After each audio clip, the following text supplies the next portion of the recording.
First of all, I'm just going to ask you to say your name and the date today. Okay. And any other information you'd like to be presented about yourself. Well, my name's Hilary Wainwright, and today is the 2nd of April 2017, and I worked for the GLC's economic, initially it was called the Economic Policy Group, and then it was called the Employment, officially it was the Industry and Employment Committee, from 82 to the abolition of the GLC in 86. So just to start with, could you give me some information of your background before you started working for the GLC and how you ended up in the role you ended up in? Yes, okay, I'll give you information that's relevant to my work at the GLC. I think maybe the most relevant piece of information is that after my first job really was a research job when in Durham. It was based at Durham University, and I began doing research with shop stewards in engineering, and the research was, initially classic sort of sociological research about them. It was actually about their wage demands and what shaped the level of their wage demands. And then as I was interviewing them, one of them, convener at what used to be Vickers Elzig, it's now been completely, demolished. It was making armaments. Said, he's called Jim Murray, and he said, "Look, Hilary, why don't you work for us?" And he and his fellow shop stewards across the Vickers Corporation, it was a national corporation, were setting up what was called a combine committee, bringing together shop stewards from different committees in order to have stronger bargaining power with the company. And anyway, so he wanted somebody, a researcher, who's got time, and I suppose as an academic I had time that could just as well be spent working for them as for a sort of slightly abstract academic project. And my boss at Durham University was happy for me to do this. And so I ended up working as a sort of research officer voluntarily with this shop stewards committee. Anyway, just to cut a sort of long story short, they eventually, faced with redundancies and rationalisation, which was going on across British industry around the early 70s, early mid 70s, decided in order to sorry, let's get some water. In order to fight this, they should begin to extend collective bargaining to look at the products they were making, what alternatives there were, to get some control over investment so that they could influence the company's investment in their plant, in their factory. And that led them to, particularly given that they were making armaments, it led them to draw up or be interested in the whole idea of an alternative plan. Meanwhile, there was another group of shop stewards at a company called Lucas Aerospace that were already embarking on such a project. So I got to know them, and the end result, after writing about the Vickers experience with a sociologist, a brilliant sociologist called Hugh Bainan, we wrote a book called what was it called? The Vickers Report, and it was about shop stewards, combined committees, and responding to rationalisation. Anyway, after that, I then was sort of in touch with the Lucas shop stewards, and they wanted a researcher on actually a more elaborate scheme that provided money, research money, through the ESRC, as it is now, the Economic and Social Science Research Council, to work with them on problems they were facing with the trade union movement. So I did that, and it was based at the Open University. Anyway, as a result of that, I got very interested in both the nature of the plan and the whole idea of planning from below, sort of workers' knowledge and how it was organised and socialised, and then the political support they had from Tony Benn. In the end, that was defeated by a Labour government that became increasingly under the pressure of the CBI and the Treasury. And so it was a sort of important story that got defeated and was in danger of being lost. But many people have been influenced by it, including the chairman of our committee, our councillor, Michael Ward, who was in a way my political boss at the GLC. And he and another councillor called Val Wise, who was also very influenced by the Lucas experience, partly through her mother, Audrey Wise, who was an MP who worked with the Lucas Aerospace shop stewards. They were really keen to kind of follow that example in London and use the GLC to give support to workers developing alternatives as an alternative to redundancy and closure and the sort of deindustrialisation of London. Anyway, they when they won the election, they set up this, economic policy group, and they encouraged me and a colleague, Robin Murray, from the Conference of Socialist Economists, and who'd been based in Sussex at the Institute for Development Studies, to apply for jobs. And after the discussions I had with Robin, we thought it'd be good if I applied with Mike Cooley, who was the leader of the Lucas Aerospace shop steward, who'd been sacked by Lucas, so he didn't have a job. And we thought, well, if this idea of workers' plans is going to be a crucial part of the work that we'd be doing, then why not have, the most expert person doing it? So we did a joint job share application. And, I didn't assume I'd get it, but we did. And so then we started work. So that's basically a slightly complicated story, but which led to me ending up at the GLC. And so Lucas Aerospace, I've read a little bit about it. How did that have a big influence on the way in which you structured some of the economic planning, and especially in relation to the People's Plan? Yes, I mean, it did really, because I suppose what I learned, and I think a lot of other people learned, is really the whole idea of planning, raises the question of whose knowledge is relevant, to planning. And the tradition on the left had been, that the state really does the planning, and it's the knowledge that the state can sort of centralise, the sort of expertise that can be codified and turned into social scientific laws and be the basis of sort of planning from above, as we call it, the overview. Whereas the Lucas workers were saying, actually, we're the people that are doing the designing, we're the engineers, we actually know what's possible, but our knowledge is not necessarily codifiable, it's not necessarily statistical, it can't necessarily be put into documents. It's things we know but can't necessarily tell, which is what's called tacit knowledge. There's a whole body of theorisation initiated by a guy called Michael Polanyi. Anyway, that's another discussion. But anyway, this whole idea of tacit knowledge or practical and experiential knowledge, which had a lot of echoes for me because of the experience of the women's movement, which also tried to share quite tacit knowledge through consciousness-raising groups and so on. So, in a way, what the Popular Planning Unit, which is what I initiated with the support of Robin and Mike Ward, was really to develop that idea and make it the basis of a different kind of economic policy, an economic policy from below, as it were. So we call it popular planning rather than workers' planning, because we knew that in London it wouldn't always be about the workplace. It would often be about communities that were under threat from speculation and, office buildings being built in central London locations.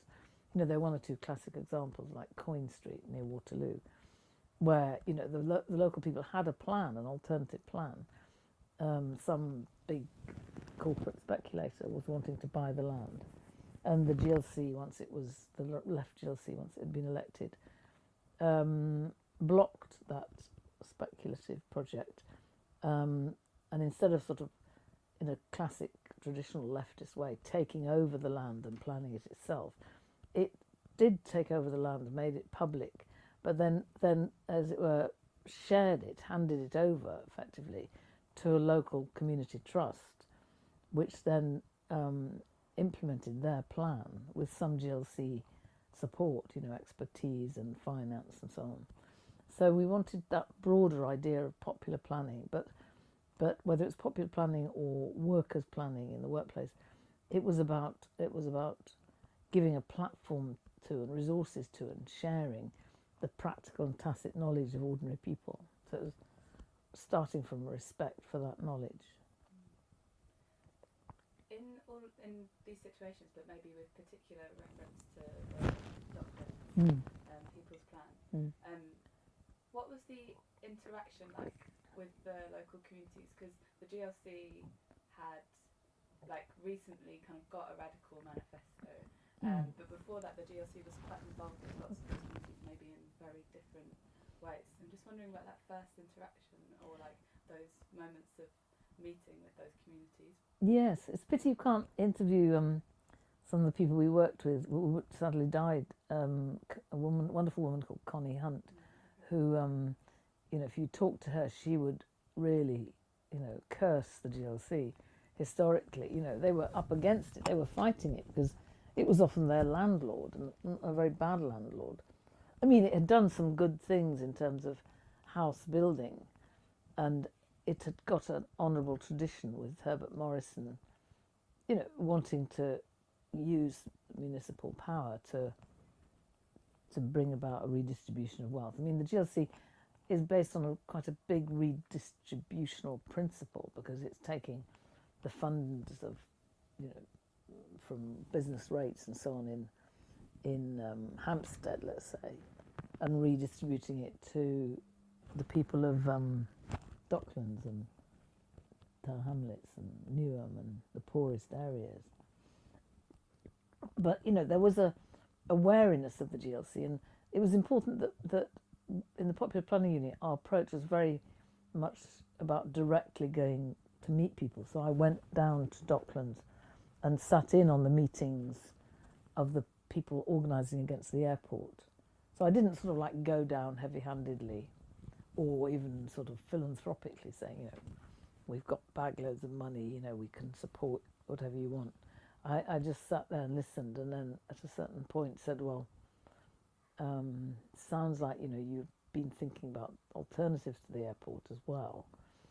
I'm just here to say the GLC is behind you, supports your campaign, because, the manifesto, which is like our framing document, was against any sort of airport development there, and was wanting to support some kind of local transport hub, some modest dock facility linked to rail facilities and so on, and some reprocessing.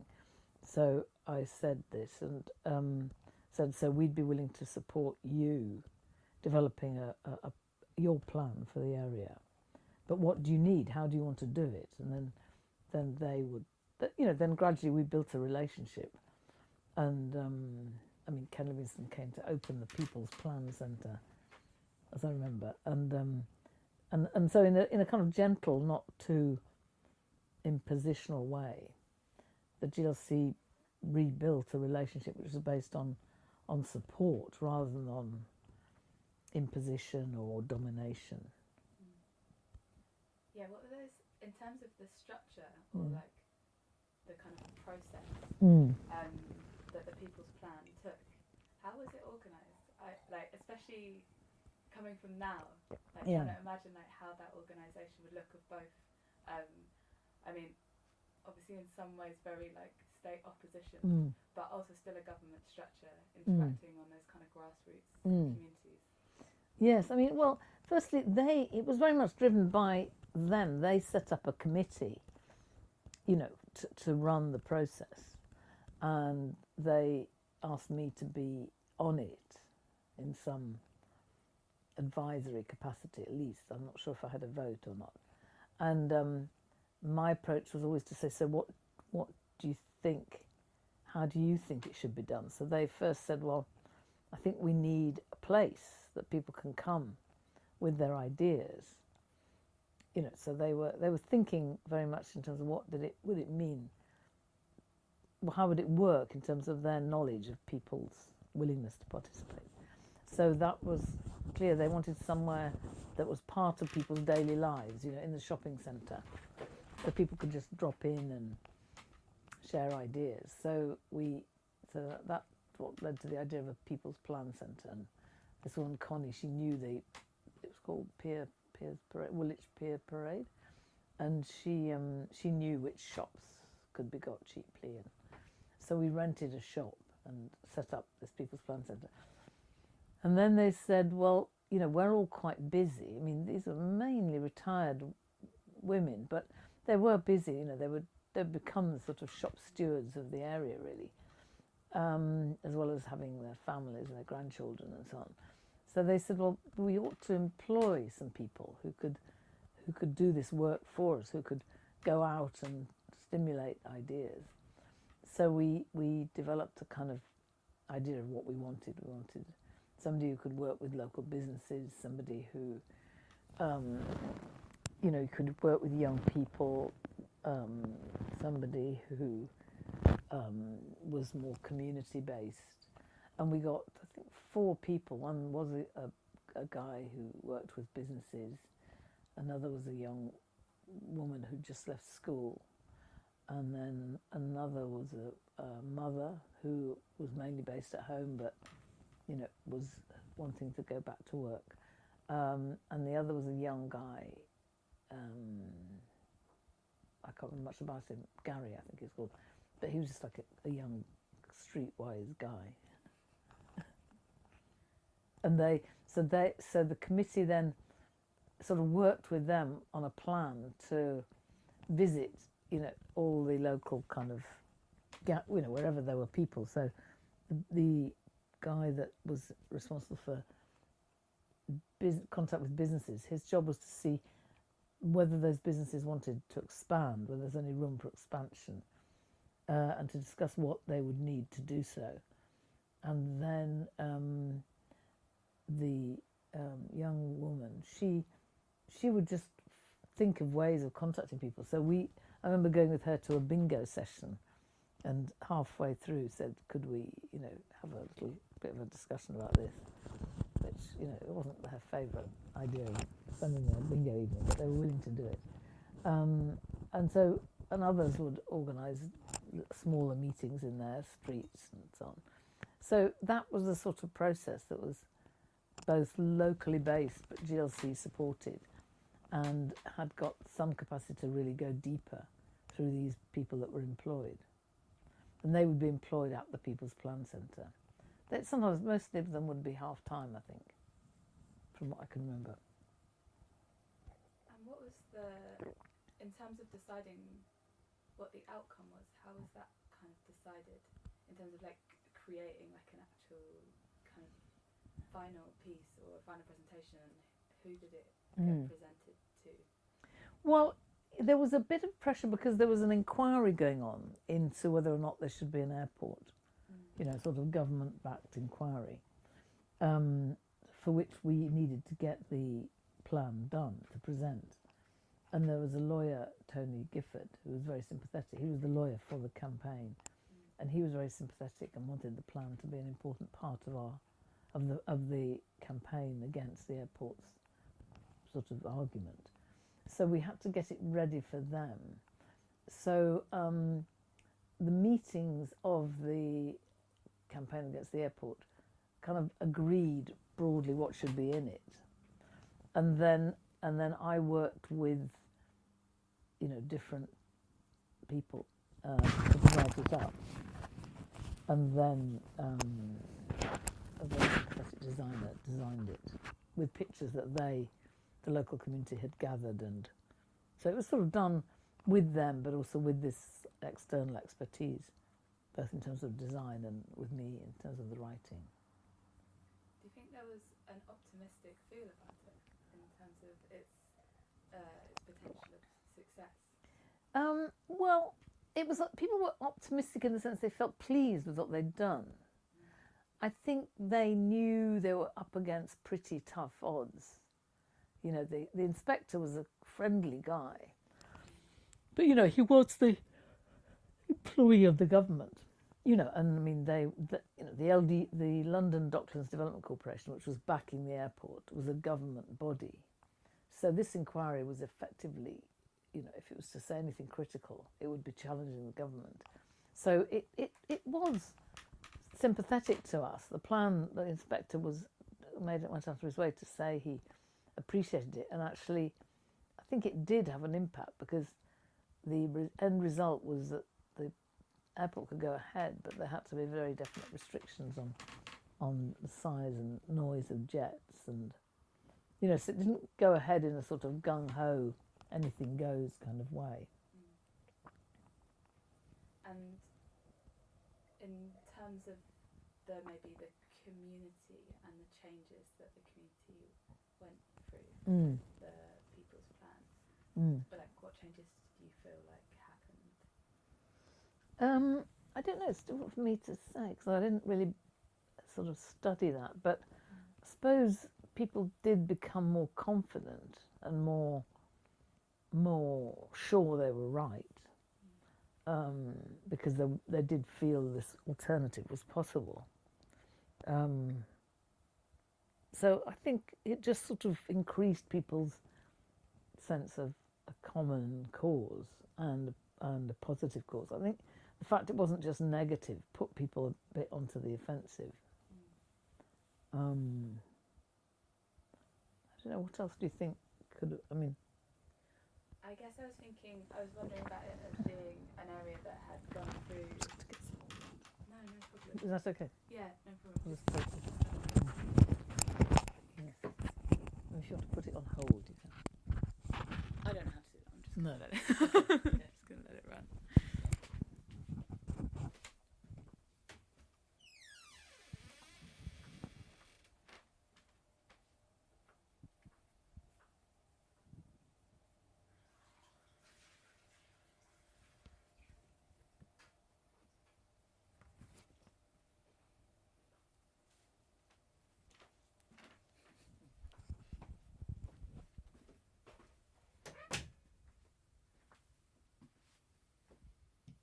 Okay, yeah. Cool. I'll just get it back on. Perfect. Great. Yeah, so I am very, very interested in this particular, the idea of the People's Plan. And I guess in terms of what that idea of like short-term relevance, I guess in terms of community, but also in terms of kind of economic structuring and like workers' rights as well. Because that's obviously like so present for that area. So many people had lost their jobs in like the 20 years before. Like in the docks and things. Docks. So I guess what like maybe the like short-term kind of impact, but also what you might think about the longer-term impact of a project that looks at economic restructuring from like a grassroots level. Well, I'm not sure that it did have much impact.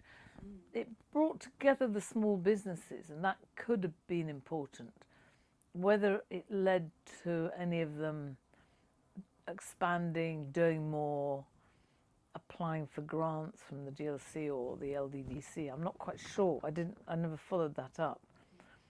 But that's quite likely. And then in terms of workers, it did get the support of the TNG, and the workers, some of the ex-dockers gave evidence.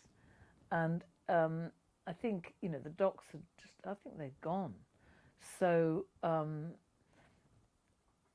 the jobs would more be public sector jobs, and we didn't really go into that in enough detail. Looking back, that's something we should have done. So that side of it, I mean, I think it could, in any new project, I would very much urge that sort of involvement of public sector workers, because I think that's a crucial area of new jobs, and also a crucial area of improving existing jobs. But that wasn't really much of a dimension, and so I don't think I can't really say that there was much impact on fighting for jobs or defending jobs, that had a real impact on the nature of the jobs. Do you feel like there's any long-term kind of impact? Or like influence? Yes. I just don't know really. I mean,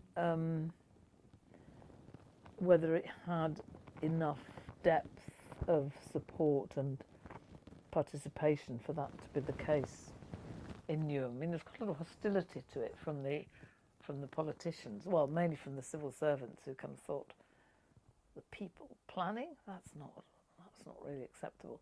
I mean, the head of planning came to the GLC and complained about the fact that the GLC put a copy of the plan, just imagine that big plan, through everybody's door, which to me is a big confidence builder, because it's saying, look, you can do it. This isn't a council document, it's your document.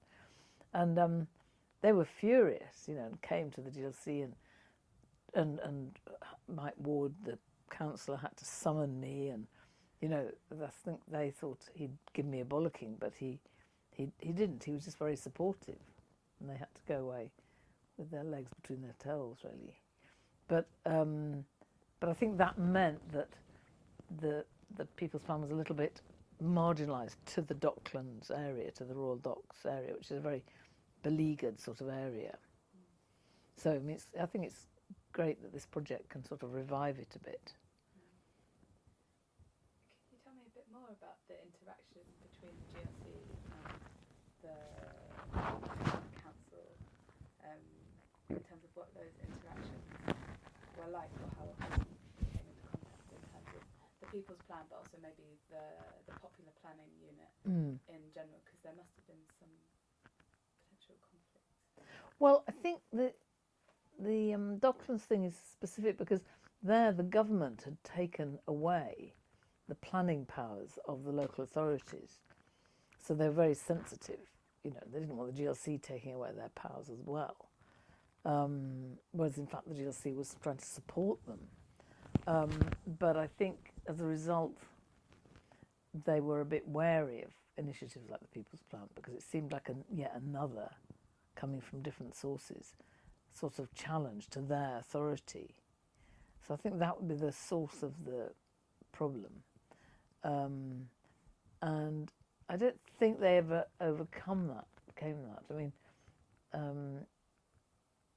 don't think the GLC made it a priority to sort of liaise with the council. They were more concerned with developing the People's Plan. And I don't think, probably there would be some councillors who would be sympathetic.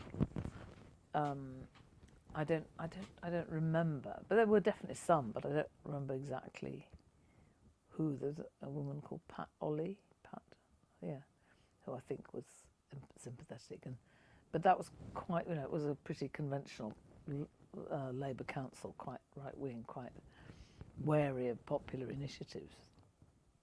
And was that true across projects that the popular planning unit was involved with? No, not wholly. It just depended on the council. I mean, there'd probably be some councils that would be quite sympathetic and be working with us. I don't know. Islington was quite radical at that time. Maybe we did a lot of work on childcare, and I think that in that we had a lot of liaison with local councils. So it depended on the politics of the council, because the Livingston GLC was very definitely seen as a left phenomenon.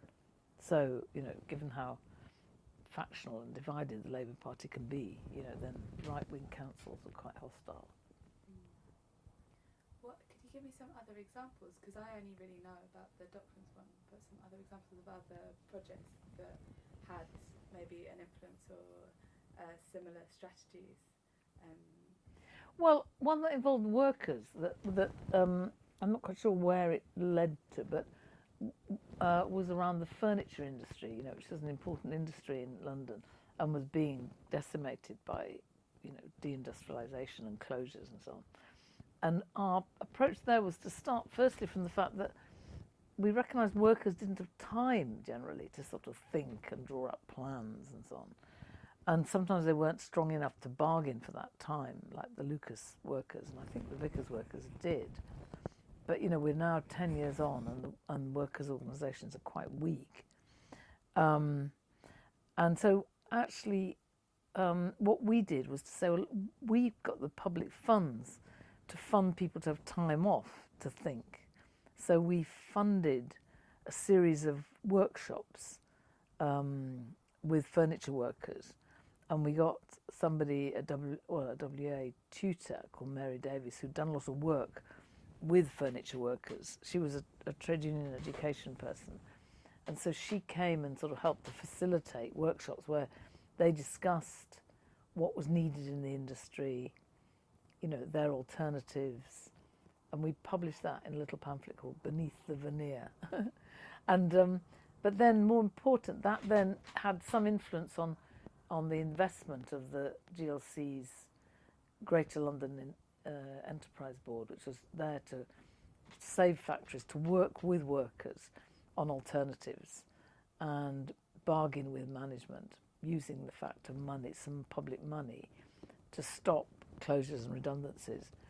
And I don't know whether that worked. We did the workshops and they worked very well, but whether it was translated into actual factories being saved. I think there were ones too, but I'm not sure it was a result of that. But certainly that was an important development. Yeah. Do you feel now if like in terms of the work of the popular planning unit, what wouldn't be here or what's remained? That's a good question, but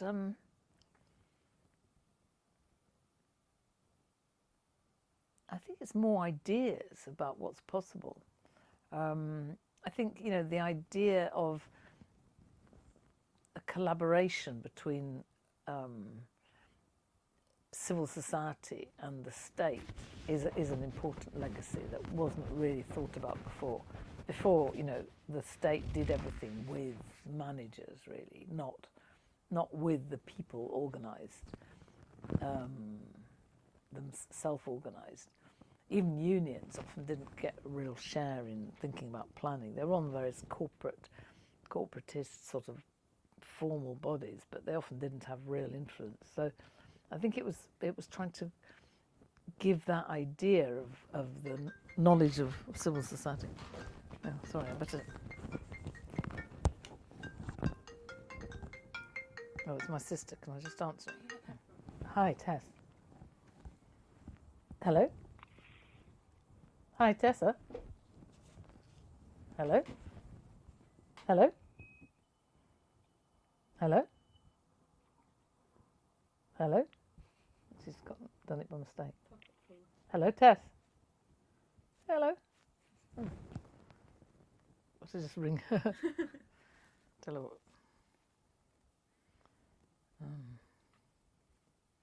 Sounded like she was underwater or going for a walk near a river. Sounds nice. Yeah. Well, she lives in Yorkshire, so.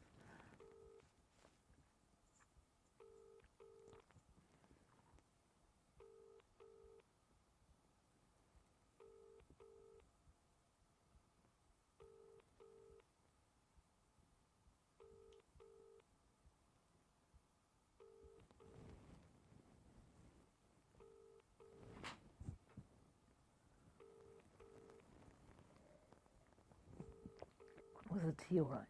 Oh, yeah, delicious. Thank you. Welcome to the O2 messaging service. The person you are calling is unable to take your call. Please leave your message after the tone. To re-record your message, key hash at any time. Hi, Tess, it's me. I think you rang me by mistake. It sounded like you were walking by a river. Anyway, I had a pleasant conversation of silence with your answering machine.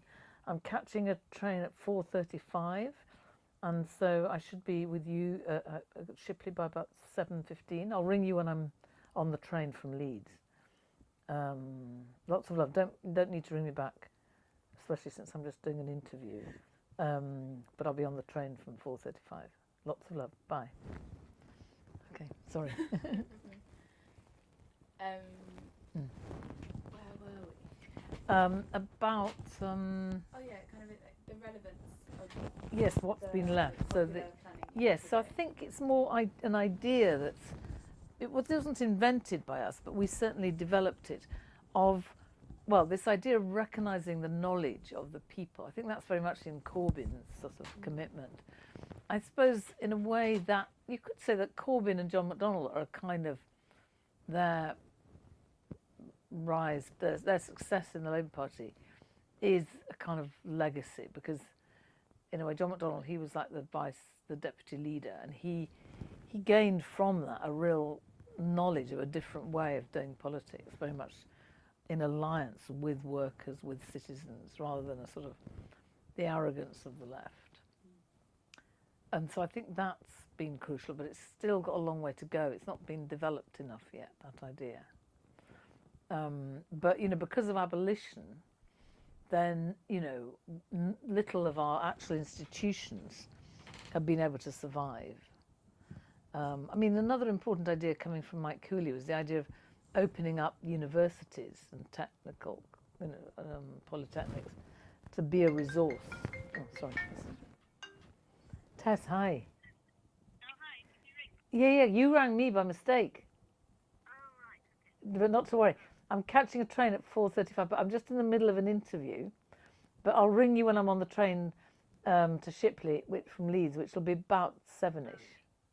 Okay. Lots of love. Bye. Okay. So, an idea about the universities is where Yes.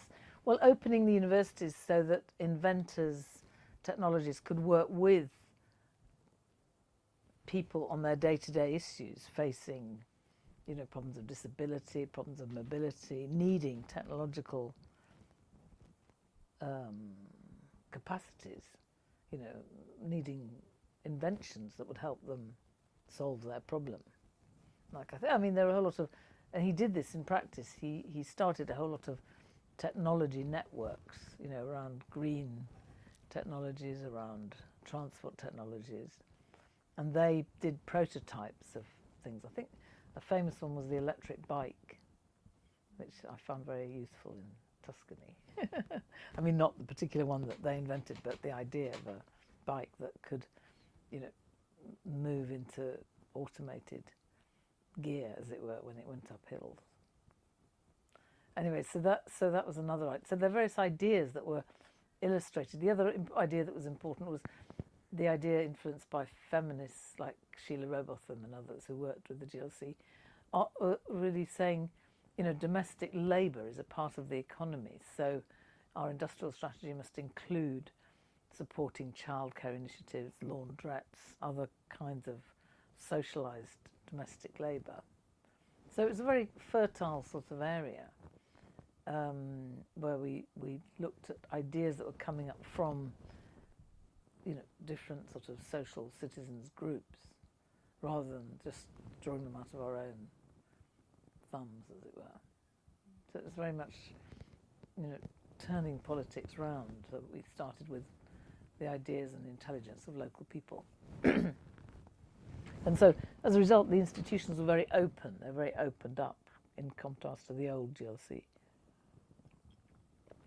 We had an important grant-giving strategy. So we gave grants to local groups, campaigning groups, groups with alternative ideas, groups that were working with workers who are quite precarious. So we created a sort of infrastructure of support, probably most of which has been destroyed with the abolition. In a way, the abolition was related a bit to the popular planning approach, in the sense that I think, like Norman Tebbit put it in a speech in the United States, where he said, "This is modern socialism, and we'll kill it." And it was a different idea of the social. The social wasn't just the state; it was social collaboration and cooperation. I think maybe some of the infrastructure of the co-op movement that we supported is still around. Like, I know there's a Hackney co-ops unit or some project, and that's still here, and obviously it's getting money from somewhere else. So there are ideas like that, and also there was a very important initiative around food, looking at alternative strategies for food production that weren't totally profit driven. And the Food Commission was set up under the leadership of Tim Lang, who's now, seen as a real expert on alternative approaches to food. So a lot of ideas got into the mainstream through the GLC. Equal opportunities now, then it was seen as like way out. So we supported a lot of feminist projects, gay liberation projects. Police monitoring is another area that, again, is now kind of recognised widely amongst particularly black groups, but other groups who've been up against the police now recognise and realise that they could play some role in monitoring the police and then working with a sympathetic local authority to put their monitoring into practice. Do you feel like there's been any negative outcomes from the DLC? Well, not really. I mean, I suppose maybe I'm biased, but I tend to feel, that it was I think the other positive thing, actually, I was thinking about this the other day, is that it was a kind of example of changing the state. Often people think the state can't be changed or it can only be changed from above. I mean, this required definitely a radical leadership. So the Livingston leadership was very open. It was never really about, you have to support the Labour Party. It was very, very much more open. And it opened up the institutions of the state. There was very little secrecy. All the budgets were open. All the policies were open. Sort of democratisation was very much sort of theme. So when Livingston had policies he wanted to discuss with staff or involved staff, he would convene a meeting of staff and open it up and discuss. And there was a very collaborative approach, across the Labour group. So people who weren't necessarily on the left, but who supported some of these ideas would be welcomed. We also did a lot of work trying to bring the civil service on board, and also to sort of push the GLC's resources outwards to the communities rather than sort of centralise. So that was an example of reforming the state, which is obviously very needed and now is focusing around Scotland and devolution. But this was a good example of sort of opening up city government. And so I think, again, it's an idea that's even more relevant now. Do you still have relationships with the people that you worked with? Is that like an ongoing? Is that something that's like come from that GLC era as well? Yes, some of them. I mean, I haven't. I mean, Connie died, the woman in the Docklands that I most worked with.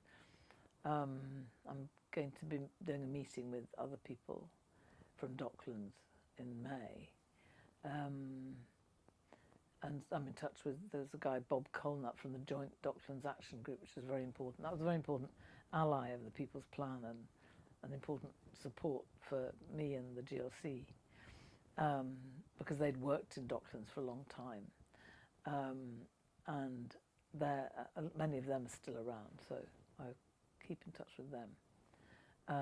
Mike Cooley's quite ill, but I'm sort of in touch with him and other people in the Lucas Aerospace Combine Committee, and I'm in touch with Robin Murray. So there's so a lot of ideas, a lot of people continue to sort of bubble away. Mm-hmm. And in terms of Docklands, has that been somewhere that you felt connected to since? And just in terms of like you just like you're still going to meetings that are based around like the stuff going on in Docklands? Yeah, I'm not really. I mean, I suppose coming to live in Hackney takes me a bit nearer, and I feel a sort of affinity to Docklands, but I haven't really had time or opportunity. I went to Connie's funeral and went to see her husband afterwards, so that I visited again. So that was that was quite moving, and I've met interesting sort of young architectural students who are interested in the People's Plan and who either did some work in Docklands. So I've kept in touch via the People's Plan, really, about interest in it. But I haven't been involved in day-to-day work in Docklands. I have to confess, I'm afraid I've used the airport. I always think I'm going to be struck by lightning or something, because we did campaign against it, and I am against it. But I should try and I do try and travel by train as much as possible in Europe, but been once or twice I've gone there. Maybe that. You're only being recorded. Yes, I know. Yeah, I was just wondering, when you say that you so the People's Plan's become one of the ways that a kind of connection is still made. Who's shown interest in the People's Plan since the GLC? Well, I've had contact with quite a lot of students from the Royal College of Art who are doing theses about it, or theses that draw on it. I mean, not about it. Oh, alarm.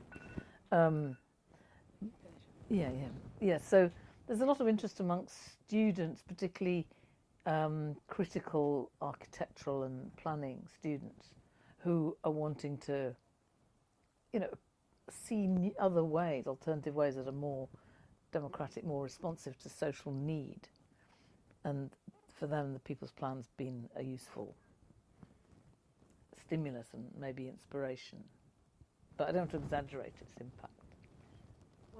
As a last question, what would your advice be to anybody that wanted to try and do a People's Plan in the future in the current political situation? I think, well, firstly, really trust and listen to the people and work with them on ways they can share their knowledge, strengthen their knowledge. Also, look creatively at the different sources of resources, because you need time. I mean, planning, is incredibly time-consuming, and thinking too. And corporations pay, huge amounts to pay people to think and to plan, and we need our own equivalent. So we need to find the time, the resources to do that. So recognise there is this huge untapped capacity in people's practical everyday knowledge, and work on how to share that and build on it, and then make demands on any public institutions. I mean, I suppose local authorities are being, really clobbered, but there's one or two good examples of where, like in Preston, a councillor wanting to extend democratic control over the local economy has brought together all the public sector bodies and recognised the huge amount of spending that together they have that could be directed towards the local economy. And he's interested in how to democratise that through co-ops, through, forms of networked organising that are made possible through the digital technologies that are now available. So there's, I think the new technologies, without romanticising them, they do make possible a more distributed, decentralised form of production that then needs coordination. So I think always start from what's already happening. So in a lot of areas there's a lot of social initiatives, social businesses even, that could probably be stronger if they were more coordinated. So a kind of mapping of what already exists, I think, is an important starting point. So you're not just imposing some rather impossible idea, but you're starting from the ways in which people are already creating alternatives in their own lives and trying to give that a platform and a greater kind of strength. Great. Thanks so much. Okay, well, sorry it's not been longer. Oh, no.